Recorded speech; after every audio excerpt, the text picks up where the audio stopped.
3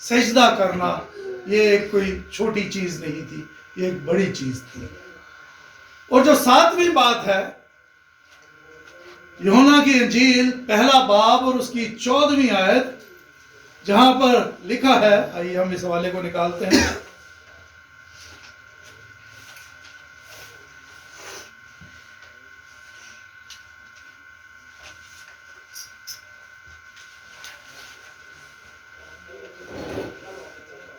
پہلا باب اور اس کی 14ویں آیت بلند آواز میں کو پڑھ دیجئے۔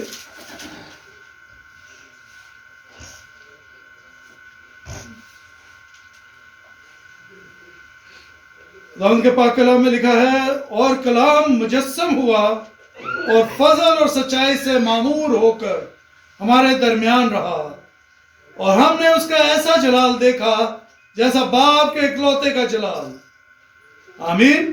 آمین۔ یہاں پر خدا کا بندہ ہم دیکھتے ہیں کلام اقدس میں، متی رسول کی انجیل، لوکا طبیب کی انجیل، یہاں پر جو ہے وہ خداوند یسوع مسیح کی پیدائش کے حوالے سے واقعات درج ہیں، لیکن یوحنا رسول کی انجیل جو ہے یہ پیدائش سے اور آگے بڑھ جاتی ہے۔ یوحنا جو ہے وہ پاک روح کی تحریک میں اس سے آگے کے واقعات کو بیان کرتا ہے، جیسا کہ ہم پہلا باب اور پہلی آیت میں دیکھیں، جہاں پہ لکھا ہے، ابتدا میں کلام تھا اور کلام خدا کے ساتھ تھا اور کلام خدا تھا۔ یہی ابتدا میں خدا کے ساتھ تھا۔ یہاں پر خدا کا بندہ یہ بتاتا ہے کہ خدا جو ہے وہ کہ خدا یسوع مسیح کی پیدائش چرنی میں ہوئی، اس طبل میں ہوئی، اس چھوٹی سی جگہ پر ہوئی جس کو اتنے لوگوں نے سجدہ کیا، جس کے لیے فرشتے نے 6 دفعہ جیسا کہ پیغام دیا، اس نے بتایا، بیان کیا، چرواہوں کو بتایا، مجوسیوں کا وہاں پر آنا، یہ سب کچھ یہ بہت بڑی بات ہے، لیکن اس نے بتایا کہ اور کلام مجسم ہوا اور فضل اور سچائی سے معمور ہو کر ہمارے درمیان رہا۔ خداوند یسوع مسیح کی الوہیت کو، خداوند یسوع مسیح کے فضل کو یہاں پر بیان کیا گیا کہ وہ مجسم ہو کر ہمارے درمیان رہا، اور ہم نے اس کا ایسا جلال دیکھا جیسا باپ کے اکلوتے کا جلال۔ ہاللویا۔ میرے عزیزو، لکھا ہے کلام میں کہ اگرچہ وہ خدا کی صورت پر تھا، لیکن اس نے اپنے آپ کو پست کر دیا اور یہاں تک فرمانبردار رہا کہ اس نے اپنی جان مصلوب ہونے کے لیے پیش کر دی۔ اتنا فرمانبردار تھا کہ اس نے اپنے آپ کو پیش کر دیا، اور اس نے ذرا سا باپ سے گلازاری نہیں کی یا نافرمانی نہیں کی۔ یہاں ایک دفعہ اس نے کہا کہ اے باپ، ہو سکے تو یہ پیالہ مجھ سے ٹل جائے۔ لہذا ہم جانتے ہیں کہ خدا یسوع مسیح ابتدا سے موجود تھے۔ جب خدا نے اس خلقت، اس کائنات کے گرد دائرہ نہیں کھینچا تھا، اس وقت بھی وہ ایک اچھے کاریگر کی طرح باپ کے ساتھ موجود تھے۔ وہ ابتدا سے تھے، انتہا تک وہی رہیں گے۔ آج کے پاک کلام کے وسیلہ سے خدا ہم سب کو بڑی برکت دے۔ میری جانب سے، میرے خاندان کی جانب سے آپ سب کو ہیپی کرسمس۔